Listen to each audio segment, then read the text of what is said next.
हम करेंगे हर मजलूम की हिमायत। बिस्मिल्लाहिर्रहमानिर्रहीम। अस्सलाम वालेकुम। मैं हूँ हुरैन फातिमा और आप देख रहे हैं हिमायती न्यूज़ HD चैनल। नजर डालते हैं आज की अहम खबरों पर।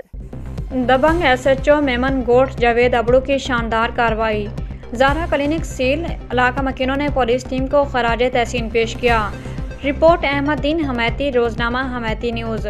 कराची हमायती न्यूज़। SHO मेमन गोट जावेद अबड़ू की ज़ेर क़यादत पुलिस की एक मौसर और दबिंग कार्रवाई के दौरान ज़ारा क्लिनिक को गैर कानूनी सरगर्मियों और नाकिस इंतजामात के बायस सील कर दिया गया। कार्रवाई SSP मलिर के अहकामात पर अमल दरामद के तहत की गई। ज़राए के मुताबिक मज़कूरा क्लिनिक में गैर तरबियत याफ्ता अफराद की जानिब से इलाज मुआलजे के गैर कानूनी काम जारी थे, जिसकी इत्तला मिलने पर SHO जावेद अबड़ू ने फौरी एक्शन लेते हुए अपनी टीम के हमरा छापा मार कार्रवाई की।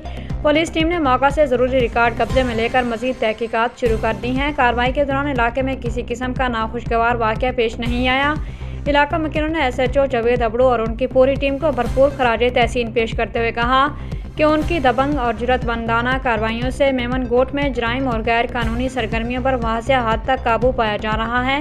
शहरियों ने आला पुलिस हुकाम से मुतालबा किया है कि ऐसे फ़र्ज शनास और ईमानदार अफसरान को तारीफ़ी असनाद और इनामात से नवाजा जाए ताकि दीगर अफसरान के लिए भी ये मिसाल कायम हो। मेमन गोट पुलिस जिंदाबाद। अब तक के लिए इतना ही। मज़ीद खबरों और अपडेट से बाखबर रहने के लिए देखते रहें हिमायती न्यूज़ HD चैनल।